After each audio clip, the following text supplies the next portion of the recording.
for whining about costs in the White House. Okay. I don't know if you guys have seen this or not. This is her speaking with, is this the diaries of a CEO, right? So, Rob, if you can play this clip, this is her talking about how expensive it was to live in the White House. Go for it. It's expensive to live in the White House. Yeah. As many people don't know. I mean, much is not covered. You're paying for every bit of food that you eat. You're not paying for housing and the staff in it. You see them everywhere. But everything, These even towering travel. public If you're not figures. traveling. We think we know them. We see the polished photos, read the glowing profiles, hear the inspiring speeches. But what happens when you pull back the curtain? What if the image we've been shown isn't the full story? Sometimes it takes a different kind of conversation, a raw, unfiltered discussion, to reveal the mechanics behind the myth. And when voices like Joe Rogan and Patrick Bet-David, known for their willingness to challenge conventional narratives, turn their attention to someone as prominent as Michelle Obama, the result is nothing short of a revelation. A deep dive into the contrast between a carefully crafted public persona and the sometimes uncomfortable reality. To see everybody having a good time. The country's almost back to normal before World War III. COVID was just so strange. We lost a lot of people during COVID, and most of them are still alive. Yeah. Before COVID, I would have told you that vaccines are the most important invention in human history. After COVID, I'm like, I don't think we went to the moon. I think Michelle Obama's got a dick. I think Pizzagate is real. I think there's direct energy weapons in it. You wouldn't think the White House, one of the most iconic symbols of power and privilege, would come with hidden costs. Would you? Yet, Michelle Obama revealed that living there wasn't some all-expenses-paid fantasy. She spoke openly about having to pay for everyday things, even the food they ate. For most people, that sounds completely alien. We imagine a life of effortless comfort, but her statement hinted at a truth far less gilded than the public often perceives. It was a moment that humanized her, perhaps unintentionally, but it also sparked questions. In a world where every detail is often managed, why highlight this specific, almost trivial detail? Was it genuine transparency or a calculated move to appear more relatable, to subtly suggest a shared experience of financial reality, even from within the confines of the most famous residence in the world? It certainly opened the door to a broader discussion about the carefully curated narrative surrounding public figures and what lies just beneath the surface. Video where he was saying that Michelle Obama should run for president. If she won, she could. China would just give up. I was wheezing. I couldn't breathe. Big Mike. Big Mike. Let me hear to see what she has to say about being a first lady. I bet she says it was the greatest honor. Oh no, in the back of her mind, she wishes he wouldn't have won because it was so expensive. I don't understand. There's no way a publicist said, take this angle. And speak of curated narratives, her ability to connect with the public through moments of pure, unadulterated fun is undeniable.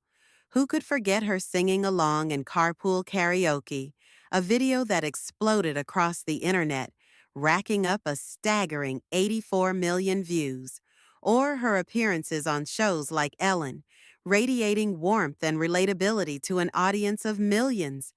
These weren't just fleeting moments, they were viral sensations that cemented her image as cool, accessible, and genuinely likable.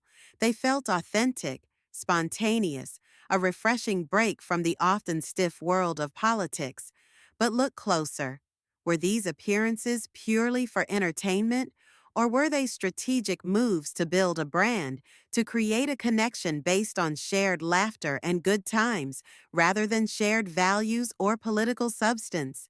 Did the fun-loving persona serve a deeper purpose, perhaps masking a lack of tangible policy achievements during her time as First Lady?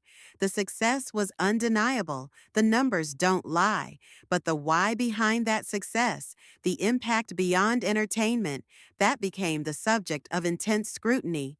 It raises the question, in the age of viral content, is likability more valuable than legislative wins?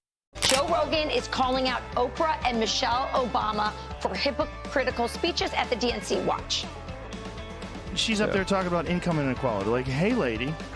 Yeah, I know. You're rich as like, how is that equal? And also, when Michelle Obama was saying, you know, I think she was saying her mother or grandmother was always suspicious of people who took more than they needed. Yes. Like, Yeah, you are worth so much money. Take more than they need, the Obama. Patrick starts it off, as he often does, by pretending he's just asking innocent questions. He tilts his head. Then came the focus on her initiatives. Remember the White House garden? It became a symbol of healthy living, connecting with nature, promoting better diets, especially for children. It was visually appealing, positive, and hard to criticize on the surface. And her push for exercise, for movement, for combating childhood obesity. These were commendable goals, universally positive messages. But when you strip away the feel-good factor, the critics ask, what was the measurable impact? Did planting kale in the White House garden translate into widespread systemic change in food policy or access to healthy options for low-income families? Were these initiatives about driving real, lasting reform, or were they primarily powerful symbols? Brilliant branding exercises designed to generate positive press and public approval.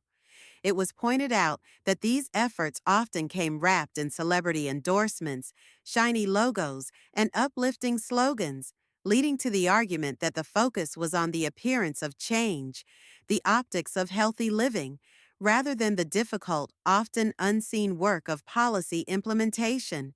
It felt, to some observers, like a performance, a visual representation of progress, rather than the actual grinding effort required to move the needle on complex societal issues. Michelle Obama and Harris. Harris comes back as the vice president. Michelle Obama's the president. We get a double dose of diversity. They'll win. Let's go, champ. They'll win. And then who's on the Republican side? DeSantis? Trump and DeSantis. They have to make a super team. It's the only way they win. Interesting. On her here. So for me, you know, I the only thing I see is I went on YouTube right now. You know what I typed up? I typed up Michelle Obama. Okay. If she sees this clip or her marketing team watches this clip, go to filters and type in views and go to the second one, carpool karaoke. How many views? No, you don't go to it, Rob. I'm just saying, like, go to it like... And the conversation took a hard turn with the news of the massive Netflix deal, a reported $100 million contract to produce documentaries and content. On one hand, it's a testament to her post-White House influence and marketability. But on the other, it immediately sparked a debate. How does someone who built a public image around advocating for the everyday American, the working class, the less fortunate, seamlessly transition into signing a deal worth 9 figures with a global entertainment giant? The optics felt jarring to many, and the content itself came under scrutiny. Were these documentaries genuinely illuminating, or did they, as some critics alleged, conveniently gloss over certain realities, like the presence of lobbyists in her husband's administration or the government's response to the financial crisis? The argument was made that while framing Wall Street as a villain in one documentary, the Obama administration had, during the recession, provided significant support to those very institutions. It raised a powerful question. Can you truly be for the people while simultaneously operating at the highest echelons of corporate media and finance? The perceived contradiction highlighted the complex tightrope walked by former public servants in the lucrative post-presidency landscape. Zoom in a little bit. 84 million. 8 years ago. Okay, go to the next one. Keep going. She's having fun, Ellen, right? 65 million. Yeah, having fun. Go to the next one. 44 million. What pattern do you see all three of them? She's having fun. Go to the next one. Keep going, keep going. Perhaps one of the most pointed critiques revolved around the intersection of wealth, privilege, and that now famous motto, when they go low, we go high. It's a phrase that evokes dignity, resilience, rising above petty attacks. It resonated deeply with many, but the critics didn't just focus on the message, they looked at the messengers. They pointed to the Obamas' significant increase in net worth, the acquisition of multi-million-dollar properties in exclusive locations like Martha's Vineyard, Washington, D.C., and Beverly Hills. The argument wasn't necessarily that becoming successful is wrong, but rather, was there a disconnect between the rhetoric of going high, often implying a focus on principle over material gain, and the visible accumulation of substantial wealth post-presidency? It led to a skeptical view. Was going high a philosophy or simply a catchy slogan that accompanied a steady ascent into immense financial comfort? The contrast, in the eyes of some, felt stark and undeniable, turning a beloved catchphrase into a point of contention and a symbol of perceived hypocrisy. There's this story about Michelle Obama starting a podcast. And I kind of want to go through this, Michelle Obama's podcast. And her and her brother, they started a podcast. They look like twins. If you want to... No, I'm actually not being sarcastic. Yeah, well, if she Rob, what is this, Rob? Where's her This brother? is the announcement of the podcast. Okay, play the clip. Maybe this will help out a little bit with subscribership. Go ahead and play the clip. Hey, TikTok, it's Michelle Obama, and I'm here with my big brother, Craig. Hey, everybody. We're here because we're excited to announce the launch of... This idea of disconnect extended to how she spoke about adjusting to life after the presidency. Reports and interviews emerged where she described the challenges of transitioning, of finding her footing outside the intense structure of the White House.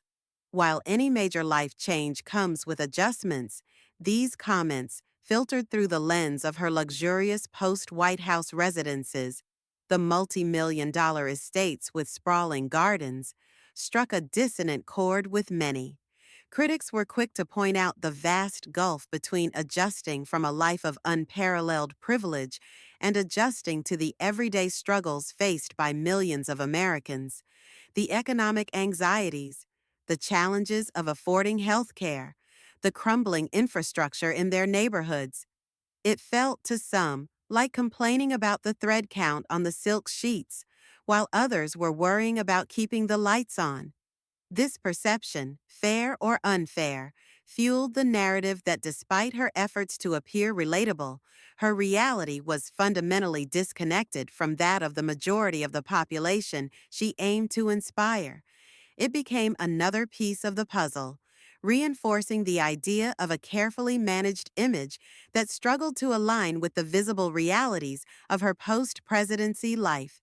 If all of a sudden the Dems did flip in August and they put a Newsom Michelle combination, do you know what mainstream media would do with that? CNN, what Jimmy Fallon, Colbert, all these podcasts, the Oprah Winfrey, the NBA, LeBron. Forget it. Do you know what Taylor Swift, do you know what these guys would be doing? It would be bonkers. By the way, if it is Michelle and Newsom, it's going to be a dogfight. If it is Michelle and Newsom, it's going to be a dog. And then there are the whispers, the persistent, often outlandish rumors that seem to follow certain public figures, particularly those who reach a certain level of prominence and cultural impact. These aren't policy debates or critiques of career choices. These are far more personal, far more controversial. Talk about Michelle Obama's gender, often fueled by online speculation and, regrettably, sometimes amplified by public figures, has become a disturbing example of this phenomenon. While completely unfounded and deeply disrespectful, the sheer existence and persistence of these rumors, sometimes referred to by vulgar and dehumanizing nicknames, highlights a bizarre corner of the public discourse. It speaks to a segment of the population seemingly desperate to find anything that challenges the established positive narrative, no matter how baseless or offensive. It's a stark reminder that once a figure reaches a certain level of symbolic importance, they become a canvas onto which all sorts of societal anxieties, biases, and even cruel speculations can be projected.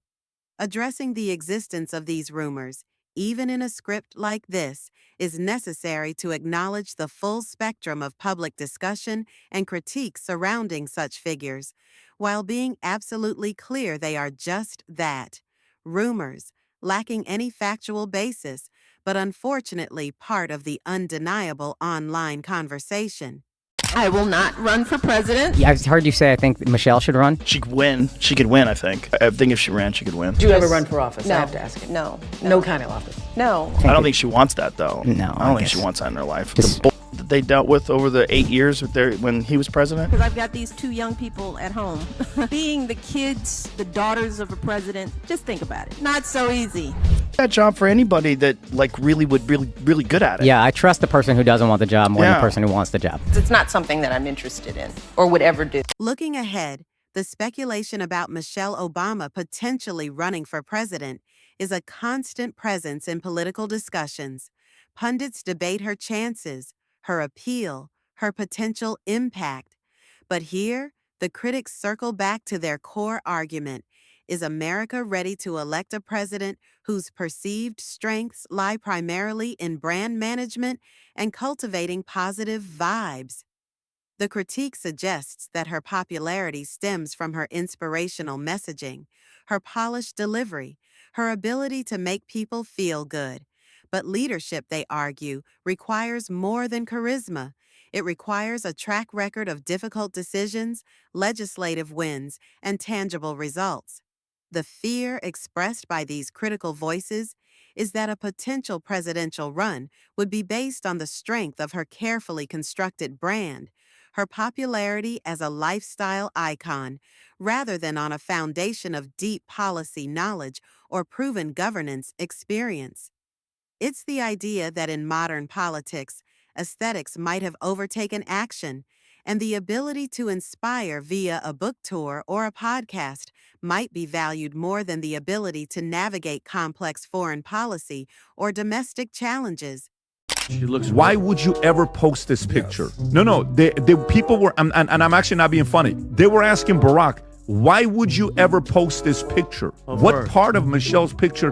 Barack looks great. That is not a... Can you close up on her, Rob? Actually don't, but can you zoom out a little bit? Not for bad reasons. It's just she doesn't look good in that picture. Yeah. Sometimes you don't look good. So guess what you do when sometimes you don't look good? You ask and you say, hey, babe, you okay if I post this picture? No, use this one. Use that one. Use this one. So I don't even know why he posted the picture. You know, he has his own reasons for posting a picture. So a lot of people said, why are you even doing this? It's not cool for you to post a picture like this. So who knows what's going on? So, what are we left with? A portrait, not necessarily of a person, but of a phenomenon. The modern, highly managed public figure. The conversation sparked by critics like Rogan and Bet David peels back the layers, revealing the potential gap between the carefully curated public persona and the complex realities of wealth, power, and influence. It forces us to ask challenging questions. Are we falling for brilliant marketing, mistaking inspiration for actual leadership? Do we prioritize relatability and likability over policy substance and proven results?